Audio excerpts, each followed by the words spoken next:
الربيع الآخر شهر رمضان الذي أنزل فيه القرآن هدى للناس وبينات من الهدى والفرقان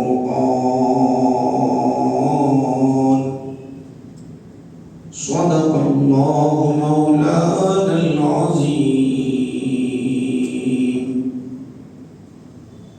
وقال تعالى في شأن حبيبه إن الله وملائكته يصلون على النبي يا أيها الذين آمنوا صلوا عليه وسلموا تسليما.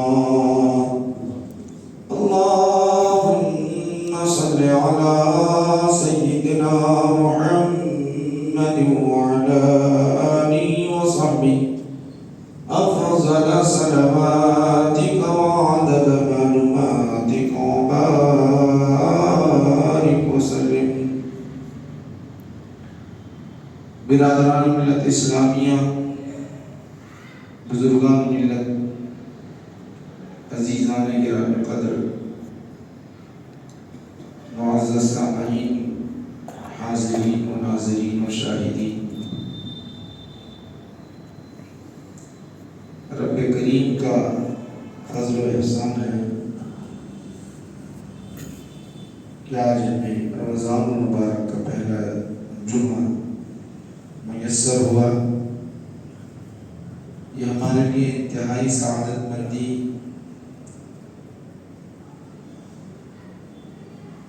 وہ نجات و رحمت کی بات ہے کہ اللہ نے ہمیں اور اس دنیا فانی میں رمضان بھی عطا کیا اور جمعہ بھی عطا فرمایا.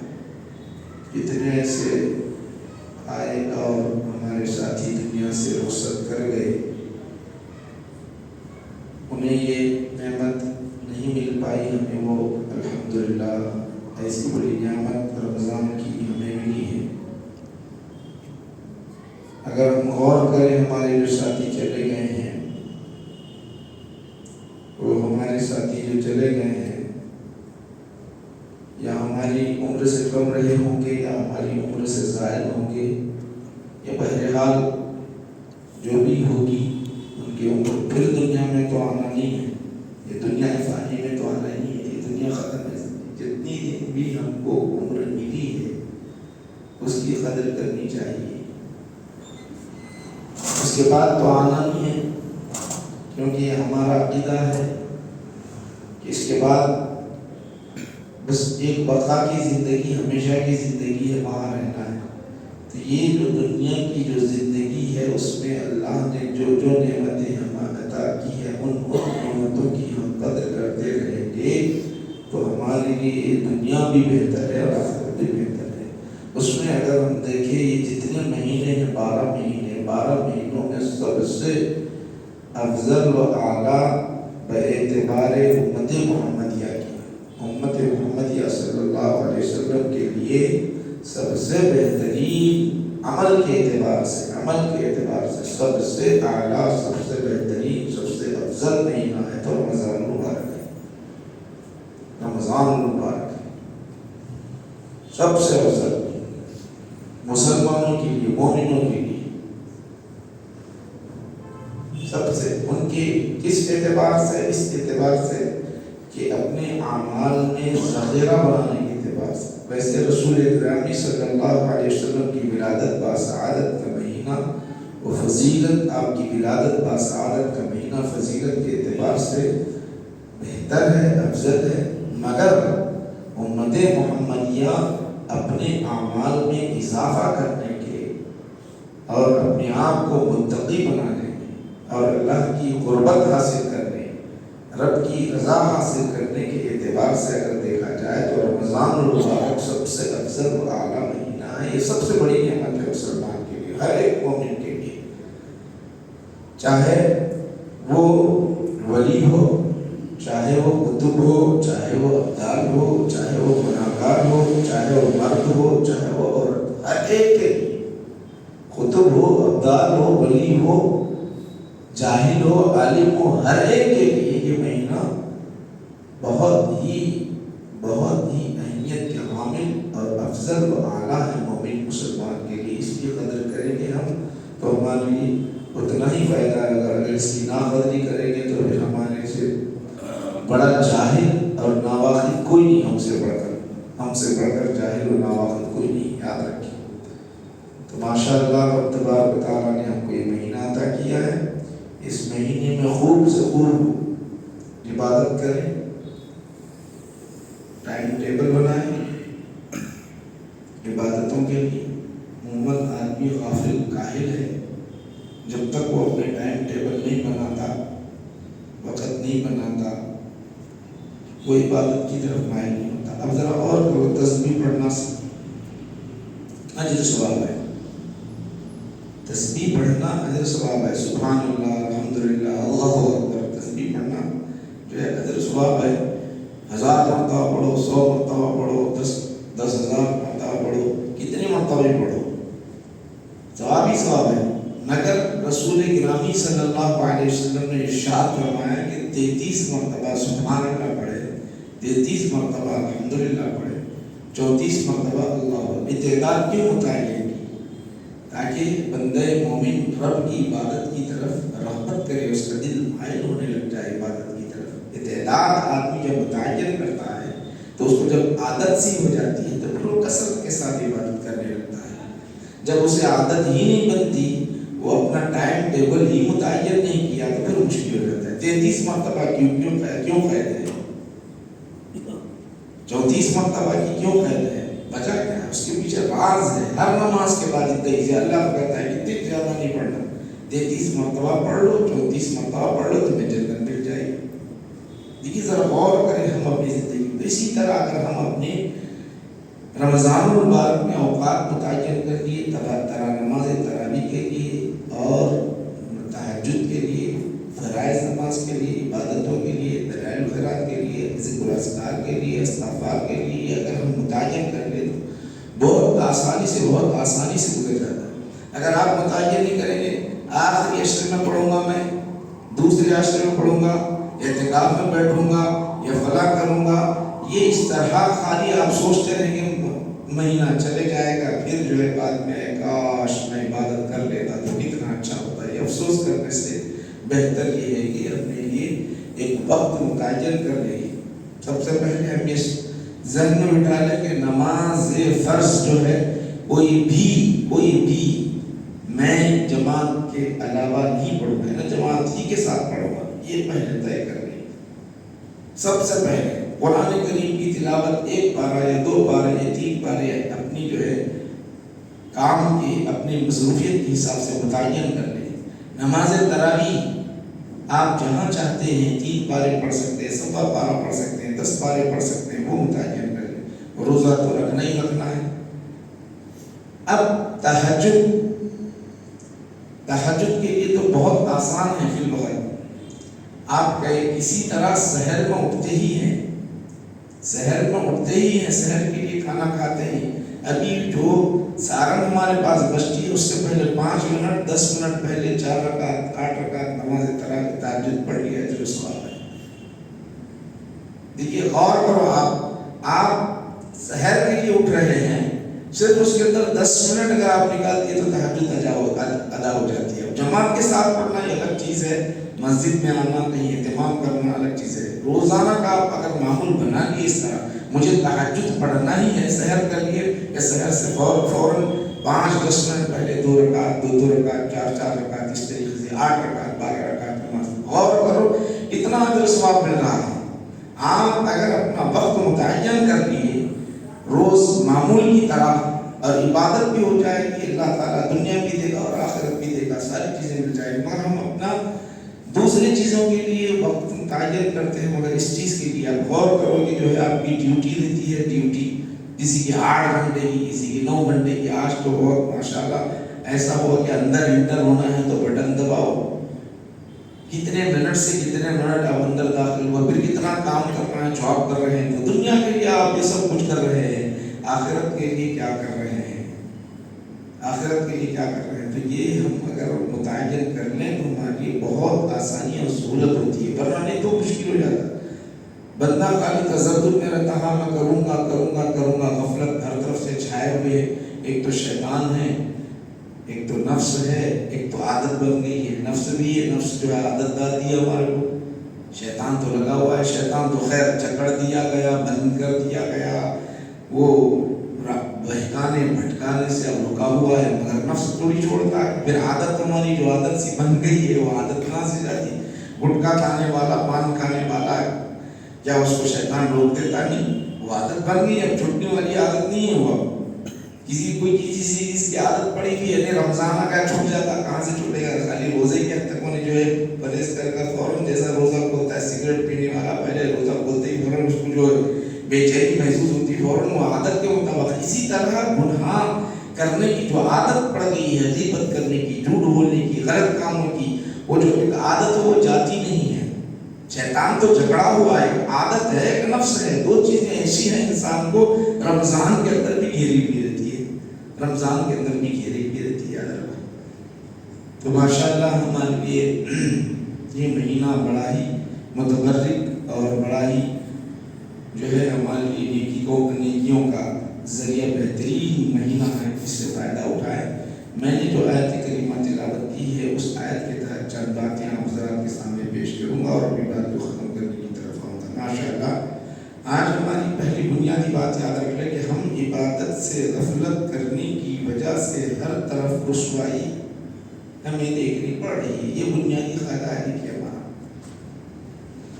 اگر ہمارا ایمان مضبوط سے مضبوط تر ہو جائے تو پھر آپ کا مقابلہ یا آپ کو کوئی ستانے کے لیے یا آپ کو کوئی چھیڑنے کے لیے یا آپ کی طرف نگاہ ڈالنے کے لیے یا آپ کی طرف کوئی ہمت نہیں کر پائے گا۔ آپ کمزور ہو گئے تو ختم ہو گئے۔ کمزور کس اعتبار سے ہوئے ہیں؟ دولت بھی ماشاءاللہ اچھی ہے، میجارٹی بھی اچھی ہے، کافی ہے، دولت ہے، میجارٹی ہے، مگر ہے کس اعتبار ہم کمزور؟ ایمان کے اعتبار سے بہت کمزور ہے۔ ایمان کے اعتبار سے ایمانی جو پاور، ایمانی جو طاقت، ایمانی جو قوت ہے، اس کی وجہ سے، کمزور ہونے کی وجہ سے ہم پر ہر چیز حاوی ہوتے چلے جا رہی ہے، ہر چیز حاوی۔ آپ غور کرو، حضرت عمر فاروق رضی اللہ تعالیٰ عنہ پر شیطان کیسا حاوی تھا؟ کب حاوی تھا؟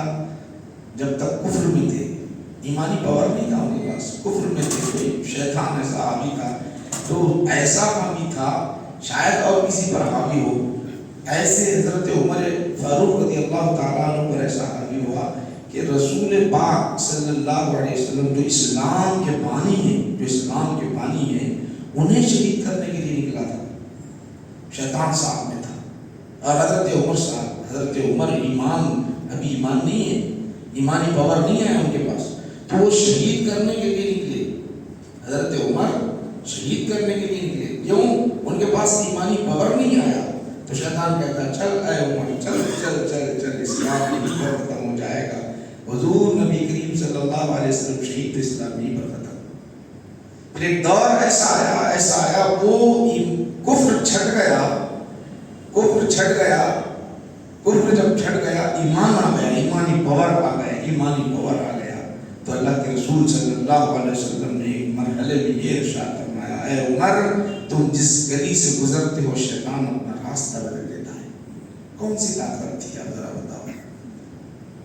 حضرت عمر کے پاس کون سا پاور آیا؟ پہلے ساتھ تھا شیطان، پہلے ساتھ تھا، کہہ رہا تھا چلو ساتھ میں، پہلے ساتھ تھا، مگر اب کیا ہو گیا؟ بھاگ رہا ہے، دیکھ رہا ہے تو بھاگ رہا ہے شیطان۔ کیا طاقت تھی؟ کیا کوئی ہتھیار تھے ساتھ میں؟ کیا کوئی لاہ و لشکر بہت زیادہ آپ کے ساتھ اسلحہ تھا یا اور کوئی چیز اور تھی؟ کچھ بھی نہیں، اندر ایمان آ گیا تھا، ایمانی پاور آ گیا تھا، ایمانی قوت آ گئی تھی، ایمان طاقت آ گئی تھی، تو شیطان کا اپنا راستہ بدلتا، شیطان راستہ بدلتا تھا۔ تو ایمانی پاور کے اندر شیطان جو دھوکے سے حملہ کرتا ہے وہ بھاگتا ہے، شیطان دھوکے سے حملہ کرتا ہے تو وہ بھاگتا ہے۔ تو آج ہمارے پاس غور کریں کہ میرے بھائی شیطان تو جکڑ دیا گیا، شیطان اب بند ہے، مگر ہمارا جو نفس کھلا ہوا ہے وہ لے جاتا ہے تو اس کو روکنے کی، اس پر غالب آنے کی کوشش۔ ہم سب سے زیادہ اگر کوئی کہیں بھی اگر رسوا ہو رہا ہے تو اس کی بنیادی وجہ یہ ہے کہ ایمان کی کمزوری ہے۔ ایمان اگر مضبوط ہو جائے تو پھر ہماری طرف نگاہ ڈالنے والا کوئی نہیں، انڈیا کے اندر ہو، فلسطین کے اندر ہو، یا دنیا کشمیر میں ہو، کہیں بھی ہو، مسلمانوں کو نشانہ کیوں بنایا جاتا ہے؟ یہ اتنی بہترین اللہ تعالیٰ نے نعمتیں دے رہا، اس کی قدر نہیں کر رہے، اس کی قدر نہیں کر رہے۔ آپ اگر پاور والے، ایمانی اعتبار سے پاور والے ہو جاؤ تو پھر کسی کی مجال نہیں ہوگی کہ مسلمانوں کی طرف مت دیکھو۔ وہ 313 تھے تو سارے کفر کو ہلا کر رکھ دیے، یہ ان کے اندر پاور کیوں ہے؟ ایمانی پاور ہے، ایمانی پاور ہے، ایمانی طاقت، ایمانی قوت ہے، ایمانی طاقت اور ایمانی قوت ہے۔ 313 تو بزرگان ملت، عزیزان گرامی قدر، میں آپ کے سامنے جو آیت کریمہ تلاوت کی ہے اس کے اندر اللہ سبحانہ و تعالیٰ کیا فرما رہا ہے؟ یہ رکوع پورا یاد دوسرے پارے کے اندر ہے، سورہ بقرہ کے اندر، یہ پورے رکوع کے اندر آپ دیکھیں گے تو صرف اور صرف روزے کا بیان ہے پورے رکوع کے اندر۔ اس کے بعد پھر اس طرح تفصیل کہیں آپ کو نہیں ملے گا۔ سورہ بقرہ کے اندر روزے کا، سورہ بقرہ دوسرے پارہ 7واں رکوع، یہ جو رکوع کے اندر تقریباً روزے کا تذکرہ، پھر اس کے بعد جو ہے حج کا تذکرہ ہے، احکام جو نازل ہوئے۔ اور یہ یاد رکھ لیں کہ یہ جتنے بھی احکام کی آیات ہیں، جتنے بھی احکام کی آیتیں ہیں، وہ سب کے سب مدنی ہیں، سب کے سب مدنی ہیں۔ احکام کی مطلب کیا؟ احکام کی روزہ رکھو، نماز پڑھو، حج ادا کرو، یہ جتنے احکام ہیں، جتنے بھی احکام ہیں، وضو کرنے کا طریقہ ہو، جو بھی احکام، تیمم کا ہو یا زہار کا ہو، لیعان کا ہو، طلاق کا ہو، خلا کا ہو، جتنے مسائل ہیں، جتنے احکام ہیں، سب آیتیں کا نازل ہوئی ہجرت کے بعد۔ ہجرت فرمانے کے بعد رسول کریم صلی اللہ علیہ وسلم ہجرت مدینہ شریف تشریف لے گئے تو جب نازل ہوئی، مکہ میں جب تک رہے تو وہ آیات نازل ہوئی جس کے اندر فصاحت، بلاغت، چیلنج کی آیتیں، ایسی آیتیں نازل ہوئی مکہ کے اندر جب تک آپ رہے۔ قُلْ فَأْتُوا بِسُورَةٍ مِّن مِّثْلِهِ، اے مکہ والو، تم اپنے آپ پر ناز کرنے والو کہ ہم فصیح و بلیغ ہیں، ہمارے جیسا کوئی نہیں ہے، تو لے آؤ۔ اللہ تعالیٰ نے چیلنج کر دیا، اور اس کی فصاحت و بلاغت ایسی تھی۔ اِذَا الشَّمْسُ كُوِّرَتْ وَإِذَا النُّجُومُ انكَدَرَتْ وَإِذَا الجِّبَالُ سُيِّرَتْ، ایسا جب آیتیں نازل ہونے لگی تو دیکھ کر حیران ہو گئے کہ ہے کیا؟ انسانی کلام نہیں ہو سکتا، کسی بندے کا کلام نہیں ہو سکتا، خدا کا کلام ہے۔ تو یہ جو احکام کی آیات ہیں تو معلوم یہ ہوا کہ مدنی سے مطلب یہ ہے کہ ہجرت کے بعد کے احکام ہے۔ ہجرت فرمانے کے بعد روزہ فرض ہوا۔ اب رہا یہ پہلی ہجری میں یا دوسری ہجری میں یا تیسری ہجری میں، اس میں تو تھوڑا بہت اختلاف ہوگا تاریخ میں، کیونکہ تاریخ نہیں لکھی ہوئی تھی اس زمانے میں، تھوڑا سا اختلاف کے ساتھ بہرحال دوسری ہجری کے اندر یہ سورت نازل ہوئی ہے، یعنی مطلب یہ احکام نازل ہو گئے۔ یا ایھا الذین آمنوا کتب علیکم الصیام کما کتب علی الذین من قبلکم لعلکم تتقون۔ اے ایمان والو، اے مومنوں، اے مسلمانوں، اور یاد رکھو کہ کتنا پیارا جملہ ہے، دیکھو غور کرو قرآن کریم میں، دیکھو آپ غور کرو۔ یا ایھا الناس قل یا اہل الکتاب یا ایھا الذین آمنوا قل یا ایھا الکافرون، کہیں بولا ہے کافروں، کہیں بولا ہے یہود و نصارہ، کہیں بولا ہے اہل کتاب، کہیں بولا اے لوگو، کہیں بولا یا ایھا الذین آمنوا، اے ایمان والو۔ دیکھو آپ ذرا غور کرو، یہ روزہ فرض کرنے سے پہلے جو جملہ اللہ تعالیٰ نے جو لایا ہے وہ بڑا پیارا جملہ ہے۔ اگر وہ جملے پر اگر غور کریں گے تو کوئی بھی روزہ نہیں چھوڑے گا۔ وہ جملے پر اگر کوئی غور کرے گا تو کوئی روزہ چھوڑے گا نہیں، کوئی نہیں روزہ چھوڑے گا۔ کیا کہتا ہے اللہ تعالیٰ؟ اے میرے چاہنے والو، اے میرے چاہنے والو، اے میرے محبوبو، اے میرے لاڈلو، اے میرے پیارو۔ یہ انداز ہے۔ میں غیروں کو دور کر دیا اس آیت میں، یہودی داخل نہیں، عیسائی داخل نہیں، مشرک داخل نہیں، کافر داخل نہیں، سب کو غیر بنا دیا. اب تم میرے ہو. پہلا جملہ یا ایھا الذین آمنوا، اب تم میرے ہو. یا ایھا الذین آمنوا کا مطلب ہے محبت کا دم بھرنے والوں، میرے خاطر اپنی جان قربان کرنے والوں، میرے خاطر سب کچھ لٹانے والوں، اے میرے پیارو، میرے حبیب کا نام لینے والوں، میرا نام لینے والوں. کیا پیارا جملہ، کیا پیارا جملہ. دیکھو بھائی، آپ کو میں بتانا چاہتا ہوں اس کو مثال کے طور پہ، غیروں کو حکم اس لیے نہیں دیا، جیسا کہ مثال کے طور پہ جتنے بیٹھے ہوئے، کوئی والد ہے، کوئی دادا ہے، کوئی نانا ہے، اپنے بیٹے سے بولے بیٹا ذرا جا پانی لے آؤ، بھاگا بھاگا دوڑا دوڑا جائے گا لائے گا، یا کوئی چیز منگا لیے گا لا لیے گا. بیٹا ہے، پوترا ہے، دوست ہے، شاگرد ہے، مرید ہے، فوراً کیا بنا ہے لائے گا. راہ گیر ہے، کوئی راستہ چلنے والا ہے، ذرا پانی لا. راستہ چلنے والا ہے، اس سے بولے آپ پانی لاؤ. اجنبی شخص ہے، اس سے بولے پانی لاؤ. انہیں بولا کیا مصعب بیوقوف ہو گئے، میرے کو آپ پانی لانے کے لیے کہہ رہے ہیں، میں جو ہو رہا ہوں. آپ بول سکتے ہیں؟ آپ نہیں بول سکتے، غیر کو نہیں بول سکتے. آپ فوراً جواب دے گا، ریٹرن جواب دے گا. تو اللہ سبحانہ و تعالیٰ اپنوں سے کہہ رہا ہے، اپنوں سے، اپنوں کو اندر دائرے میں لے لیا، اپنی رحمت کے دائرے میں لے لیا، پہلے محبت کے دائرے میں لے لیا، عشق کے دائرے میں لے لیا. عشق کے دائرے میں لینے کے بعد کہا، یا ایسے نہیں کہا، دیکھیے ذرا کتنا فلسفانہ، کتنا پیارا انداز ہے. نماز بھی فرض کیا، نماز بھی فرض کیا، زکوٰۃ بھی فرض کیا، حج بھی فرض کیا.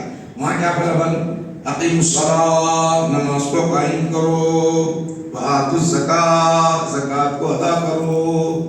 یا ایھا الذین آمنوا صوموا رمضان نہیں بولا، روزہ رکھو نہیں بولا.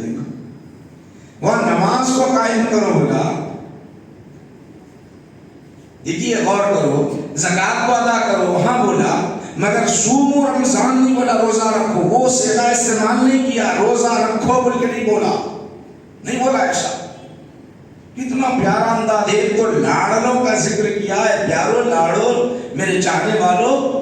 پہلے محبت پر انداز ذکر کرنے کے بعد کہا صوموا نہیں کہا، صوموا نہیں کہا. قربان جائے رب تبارک و تعالیٰ کی رحمت پر، اس کی عطاؤں پر، اس کے نوازشات پر غور کرو. اس کے اندر نہیں کہا صوموا، پھر کیا کہا؟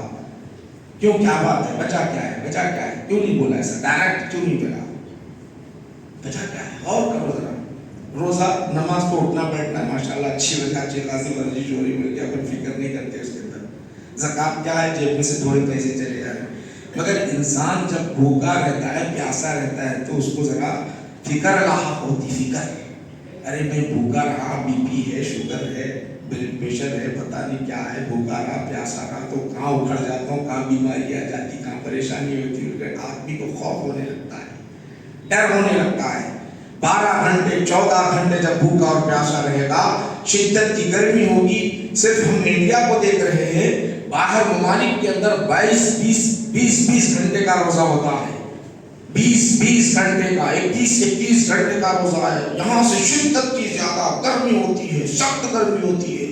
18 گھنٹے اور مشقت والا کام کرنے والے، صبح سے شام تک کام کرنے والے گھبرا جائیں گے، ڈر جائیں گے، ہمت توڑ دیں گے. تو اللہ نے کہا کہ اے بندو، اے مومنو، اے میرے چاہنے والوں، سنو، میں نے پہلے والوں پہ بھی روزے فرض کیے تھے. انہوں نے روزہ رکھا، نہ ان کے اندر کوئی کمزوری آئی، نہ وہ فوت ہوئے روزہ رکھنے کی وجہ سے. پہلے یہ بتایا، پھر کہا روزہ رکھو، تم پر فرض کیے گئے. پہلے یہ بتایا، یا ایھا الذین آمنوا کتب علیکم الصیام کما کتب علی الذین من قبلکم. تم پر جو روزے فرض کیے گئے اسی طرح پچھلی قوم پر بھی، پچھلی امت پر بھی روزے فرض کر دیے گئے تھے. نہ وہ ہلاک ہوئے، نہ بیمار ہوئے، نہ پریشان ہوئے، بلکہ ان کے روزے تو بڑے سخت کٹھن. ایک مرتبہ افطار کر لے تو پھر کھانے کی ضرورت نہیں تھی، منع تھا ان کے لیے. رات میں بیوی کے پاس جانا جائز نہیں تھا، رات میں کھانا درست نہیں تھا، رات میں کھانا درست نہیں تھا. قربان جائے رسول اعظم صلی اللہ علیہ وسلم کی پاؤں پر، ان کے صدقے میں رب تبارک و تعالیٰ نے ہمارے لیے اتنی بہترین شریعت عطا کی ہے، ایسی شریعت عطا کی ہے کہ میرے بھائیو ایسی شریعت آسان اور اجر کے اعتبار سے بے حساب اجر، بے حساب اجر اللہ نے عطا کی، ثواب اجر۔ رات میں ہوتا یہ تھا پہلے شروع میں تو پہلے کے جیسے جو روزے فرض ہوئے ابتدا میں ایسا نہیں، پورا دوسرا رکوع پڑھ لو آپ، یعنی دوسرے پارے کا 7واں رکوع پڑھ لو، آگے تو آپ کو پتہ چلے گا، آپ کو خود بخود آپ کو پورا مضمون واضح ہو جائے گا۔ میں مفہوم بتا رہا ہوں آپ کو، پہلے ایسے ہی روزے تھے، رات میں کھانا درست نہیں تھا، رات میں پینا درست نہیں تھا، رات میں بیوی کے پاس جانا درست نہیں تھا، بیوی کے پاس نہیں جا سکتے تھے، ایسے روزے سخت پچھلے امت پر جیسے فرض تھے ویسے ابتدا میں۔ مگر ہوا کیا، رسول پاک علیہ السلام کی چاہنے والے بعض غلاموں سے کیا ہوا، رات میں چلے تو گئے، بیوی کے پاس چلے گئے، جانے کے بعد پریشان ہو کر رسول اعظم صلی اللہ علیہ وسلم کی بارگاہ میں حاضر ہوئے، یا رسول اللہ خطا ہوئی، جرم ہوا، خطا ہو گئی، جرم ہو گیا، یہ معاملہ پیش آ گیا یا رسول اللہ صلی اللہ علیہ وسلم۔ آقا نبی کریم صلی اللہ علیہ وسلم بھی رب کی بارگاہ میں دعا کر رہے ہیں، پروردگار عالم اللہ کی بارگاہ میں دعا کر رہے ہیں، رسول پاک علیہ السلام دعا کر رہے ہیں، اللہ سبحانہ و تعالیٰ فوراً آیت کریمہ نازل فرمائی، کلوا واشربوا حتی یتفجر لکم الخیط الابیض من الخیط الاسود، فوراً آیت کریمہ نازل فرمائی، اے حبیب صلی اللہ علیہ وسلم اب ہم آپ کی امت پر ساری رات کھانے کی اجازت ہے، ساری رات پینے کی اجازت ہے، ساری رات اپنی بیوی کے پاس جانے کی اجازت ہے، روزہ اتنا آسان کر دوں گا۔ رب نے کہا، حضور کے زبان میں کہا کہ دیکھو جب تم سو جاتے ہو، بھوکے سو جاتے ہو، سحر کو نہیں اٹھتے ہو، تو اللہ سبحانہ و تعالیٰ تمہارے اجر میں کمی کرتا ہے، جو سحر کھاتا ہے، جو سحر کرتا ہے، رب اسے اجر میں اضافہ فرماتا ہے، رب مہربان ہے۔ ادھر کھانا کھا رہے ہیں، تسحروا فی البرکہ، تم سحر کرو تو تمہاری سحر کے اندر برکت ہے، سحر کے اندر برکت ہے۔ ہم لیٹے ہوئے ہیں تو اللہ کہتا ہے اٹھ جا بندے اٹھ جا، میں تجھے اجر عطا کرتا ہوں، تو نوالے کھا لے، کھا لیا، کیونکہ تو دن تمام بھوکا رہنے والا ہے، دن تمام پیاسا رہنے والا ہے، ذرا کھا لے، تیرے کھانے میں بھی برکت دے دیتا ہوں، ثواب بھی عطا کرتا ہوں۔ یا اللہ سبحانہ و تعالیٰ مہربان، کیوں؟ میرے نبی کریم صلی اللہ علیہ وسلم کے صدقے میں یہ سب کچھ، اس کے باوجود بھی ہم غافل ہیں، غفلت میں پڑے ہوئے ہیں۔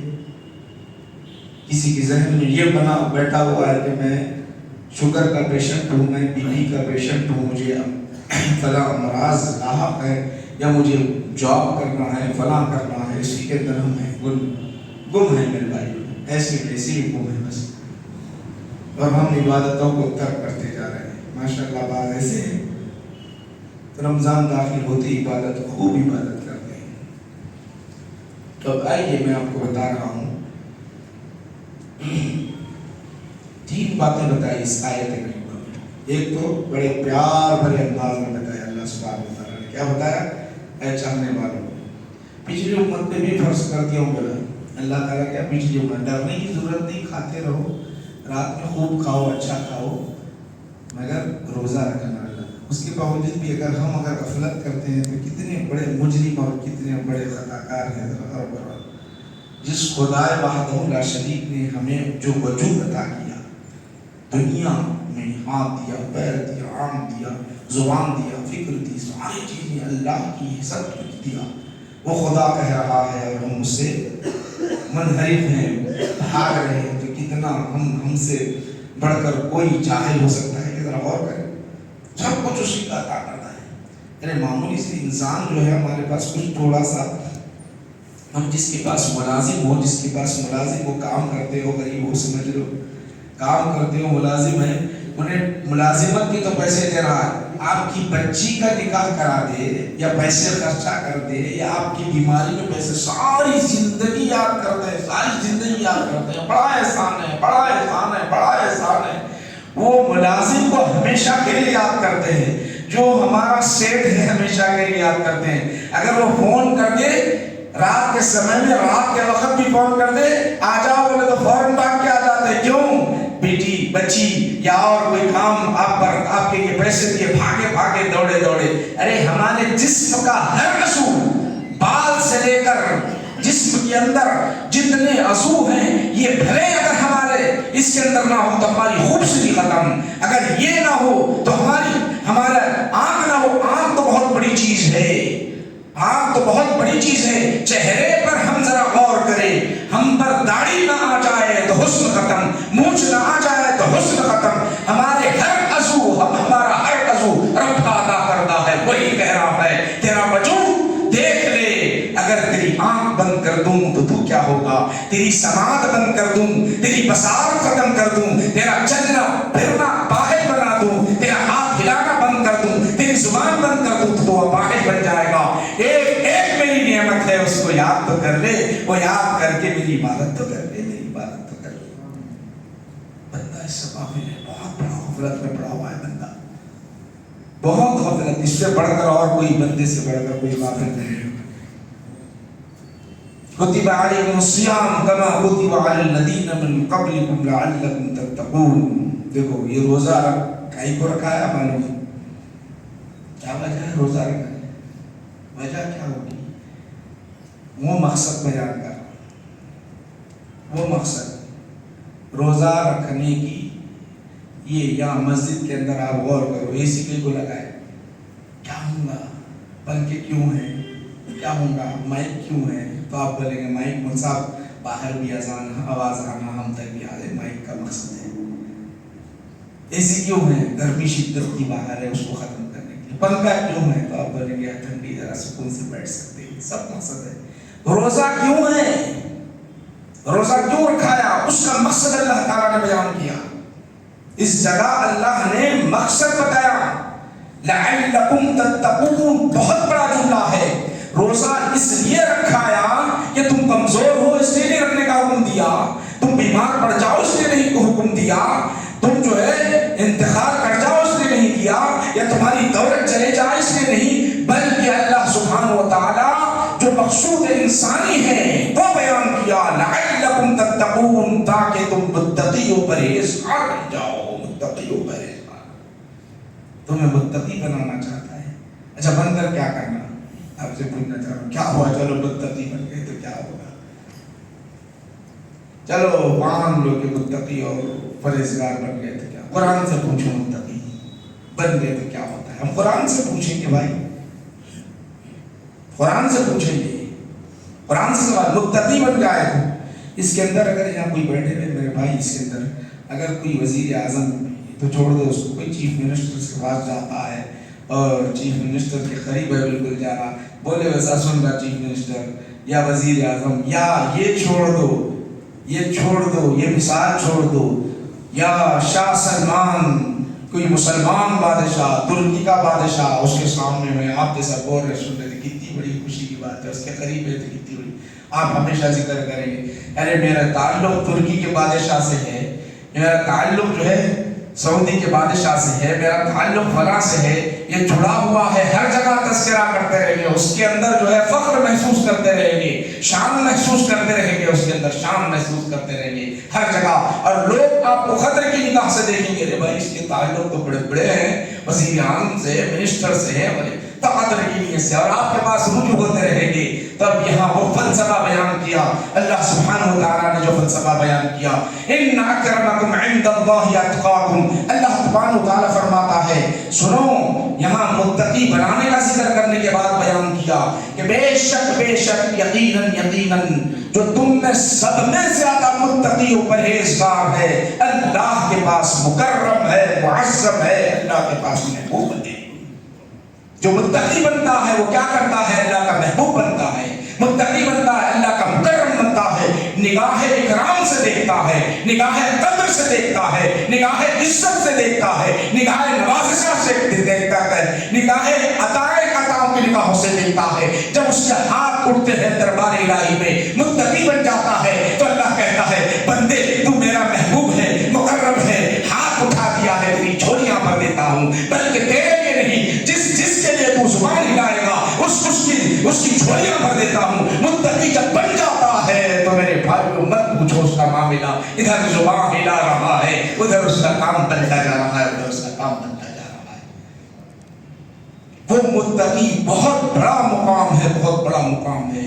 تو روزہ رکھنے کی وجہ سے، روزہ رکھنے کی وجہ سے تقویٰ مل جاتا ہے، متقی بنتا ہے۔ تو یہ وہ مقام ہم چھوڑ دے رہے ہیں۔ دیکھو معمولی سے ایم ایل اے بننے کے لیے، ایم پی بننے کے لیے کتنے پیسے، کروڑوں روپے ڈالتا، دنیا کی کرسی چھین جاتی، گالیاں کھاتا، سب کچھ کرتا۔ عزت کی دنیا میں بھی عزت، آخرت میں بھی عزت اگر چاہتے ہو تو اللہ کہتا ہے روزہ رکھ لے، متقی بن جائے گا، میرا بھی محبوب بن جائے گا، لوگوں کی نگاہوں میں بھی محبوب بن جائے گا۔ آج ہمارے پاس افسوس ہے، افسوس۔ یہاں ایک بات آپ کو عرض کرتا چلوں تاکہ آپ کو معلوم ہو جائے، متقی کا مطلب ہم صرف روزہ رکھنے سے بھی نہیں ہوتا خارج، یاد رکھو۔ اب یہاں اصل متقی میں آپ کو بتانا چاہتا ہوں، جو آج ہمارے اندر بیماری پھیل رہی ہے، وہ بیماری کا کوئی علاج نہیں نظر آ رہا ہے۔ کرونا دیکھیں، ہم کرونا کے اندر آیا، اب پھر پیغام کے دار ہے، پتہ نہیں کیا ہے، پتہ نہیں، اور ڈالتے رہتے آتے رہتے، اس کا کوئی علاج نہیں۔ ایسا اس سے زیادہ خطرناک مرض، اس سے زیادہ خطرناک مرض ایمان کے اندر جب داخل ہوتا ہے، اپنے آپ کو مسلمان وہ سمجھتا ہے، اپنے آپ کو مومن سمجھتا ہے، مگر وہ جو مرض اس کو لاحق ہوتا ہے اس کا پتہ نہیں چلتا، اس کا پتہ نہیں چلتا۔ وہ پتہ قرآن سے تلاش کر لے، کیا مرض ہے، اس کا علاج کیا ہے، کیا مرض ہے، اس کا علاج کیا ہے۔ قرآن بھی پڑھتے ہیں، نماز بھی پڑھتے ہیں، روزے بھی رکھتے ہیں، عبادتیں بھی کرتے ہیں، ریاضتیں بھی کرتے ہیں، مگر مرض لاحق ہوا، کھوکھلا بنا رہا ہے، ایمانی پاور کو کمزور کر رہا ہے، غالب دشمن ہم پر غالب آ رہا ہے، ساری طاقتیں ہم پر استعمال کی جا رہی ہے۔ سبب کیا ہے اس کا آج میں آپ کو بتانا چاہتا ہوں۔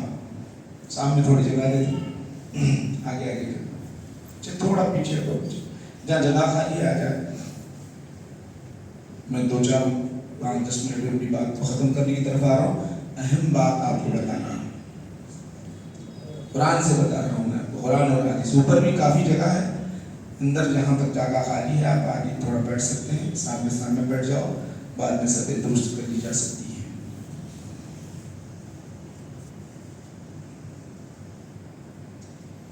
اللہم صلی علی سیدنا شفیعنا حبیبنا مولانا محمد وبارک وسلم۔ روزہ رکھنے کے باوجود بھی وہ متقی نہیں بن سکتا، نماز پڑھنے کے باوجود بھی متقی نہیں بن سکتا، حج کرنے کے باوجود بھی متقی نہیں بن سکتا، عبادتیں کرنے کے باوجود بھی متقی نہیں بن سکتا۔ آپ بولے وہ صاحب یہ کیسا روزہ، یہ ہے یہ چلو میں آپ سے ہی سوال کرتا ہوں، یا بیٹھے مسجد میں آپ آئے پوری رات نماز پڑھی، دماغ میں آ گیا ارے میں نماز وضو نہیں کرا، تو آپ ہی فیصلہ کرتے ہیں میری نماز ہی نہیں ہوئی، بولتے نہیں میں نماز وضو نہیں کرا، تو آپ کی نماز ہوئی کیا؟ بولو بھائی، بغیر وضو کی ساری رات آپ نماز پڑھتے رہیں گے تو آپ کو ثواب ملے گا؟ نہیں ملے گا، آپ ہی فیصلہ کریں گے، میں نہیں کروں گا یہ۔ اسی طرح روزے کے لیے، نماز کے لیے، حج کے لیے، زیارت کے لیے، عبادت کے لیے جو شرط اللہ نے رکھی ہے وہ کیا ہے؟ متقی کے لیے کیا شرط رکھی ہے؟ اب یہاں اتنے بیٹھے ہوئے بغیر وضو کے آ کے نماز پڑھا، ارے نہیں میں امام صاحب کے پیچھے نماز پڑھاؤں، نہیں ہوتی بھائی۔ امام صاحب کے خانہ کعبہ کے امام کے پیچھے جا کے، مسجد نبوی کے امام کے اندر پیچھے جا کے نماز پڑھے تو بھی نماز نہیں ہوتی بغیر وضو کے، مین ہے وہ چیز۔ تو متقی بننے کے لیے قرآن کریم کیا بیان کرتا ہے سن لیجیے، اللہ سبحانہ و تعالی ارشاد کرتا رہا ہے، ان الذين يغضون اصواتهم عند رسول الله اولئك الذين امتحن الله قلوبهم للتقوى۔ قرآن کیا کہہ رہا ہے؟ قرآن یہ کہہ رہا ہے، صحابہ کا تذکرہ کر رہا ہے، صحابہ کا تذکرہ۔ ان الذين يغضون اصواتهم، یہ وہ صحابہ یغضون اصواتهم اپنی آوازوں کو پست کیا کرتے تھے، عند رسول اللہ، اللہ کے رسول کی بارگاہ میں، اولئک الذین امتحن اللہ قلوبہم للتقوی، اللہ سبحانہ و تعالی نے ان کے لیے تقوی عطا کیا۔ امتحان کا معنی ہے، تقوی کے معنی ہے، کئی معنی آتے ہیں اس کے اندر، تو بتانا یہ چاہ رہا ہوں متقی وہ ہیں جو رسول اعظم صلی اللہ علیہ وسلم کی تعظیم بجا لاتے ہیں، جن کے اندر تعظیم مصطفیٰ نہ ہو وہ متقی نہیں ہے. جب متقی نہیں ہے تو ان کا نماز پڑھنا، ان کا روزہ رکھنا، ان کا حج ادا کرنا، ان کی عبادتیں کرنا کچھ بھی نہیں فائدہ دے گا، کچھ بھی نہیں فائدہ دے گا. آپ بولیں کیسے مجھ صاحب ایسا کیسا؟ میں بتاتا ہوں آپ کو، چلیے سنیے. کیوں یہ بتا رہا ہوں؟ آج ہمارے اندر جو بیماریاں آتی جا رہی، ایمان کو کھوکھلا کر رہی ہے، ایمان ختم کر رہی ہے، ہمارے اندر سے جو غبار نکل گیا، یہ غالب آ رہے ہیں مشرکین، یہودی، عیسائی جو ہم پر غالب آئے، اس کا سبب بتا رہا ہوں میں. یہاں جتنے بیٹھے ہیں سب بولیں گے، اپنی بیک وقت زبان سے بولیں گے، ان سے بڑھ کر بولی، میں نہیں بولوں گا. حضرت ابو بکر صدیق رضی اللہ تعالیٰ عنہ امت میں سب سے افضل ہے نہیں ہے، ماننا پڑے گا.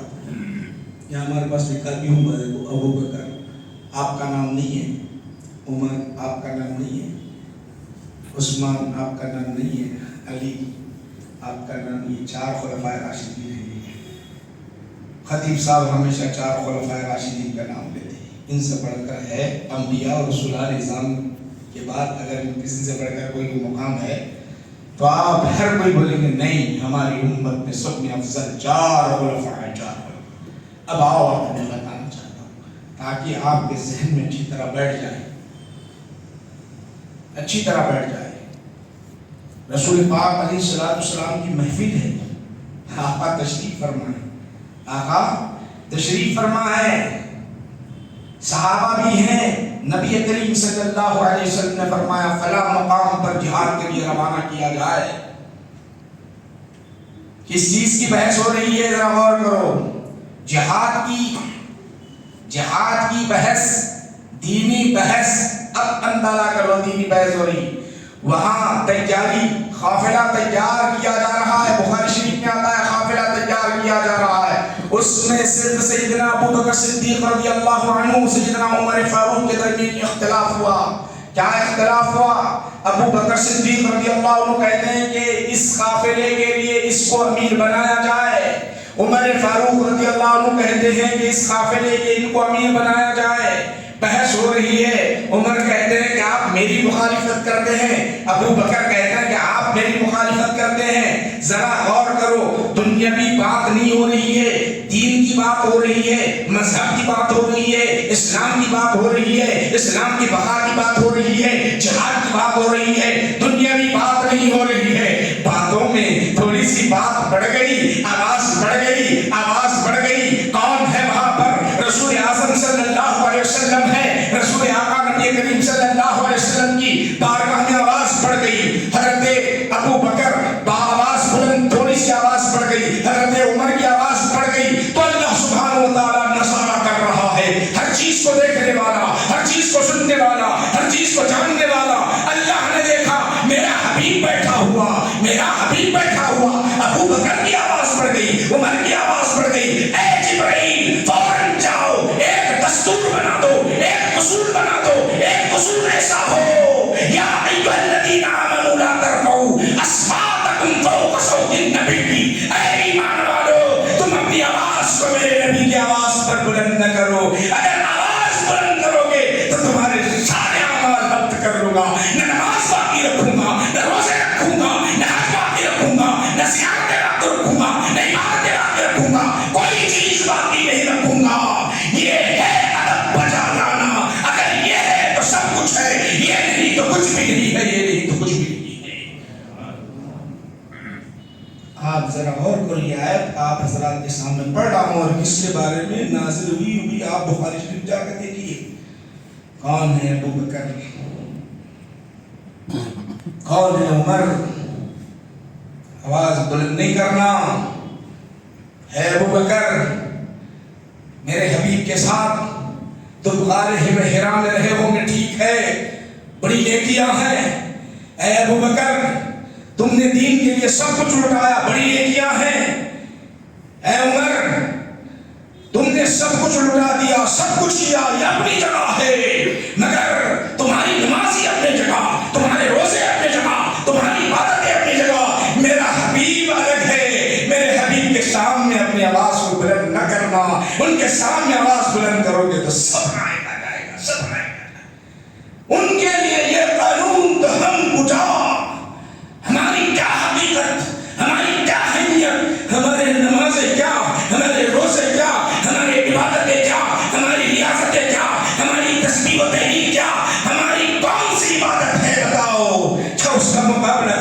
کرتی ہے اور ہم اپنی کہتی زبانوں سے کبھی کبھی نبی کریم صلی اللہ علیہ وسلم کی شان میں بے ادبیاں کر بیٹھتے ہیں.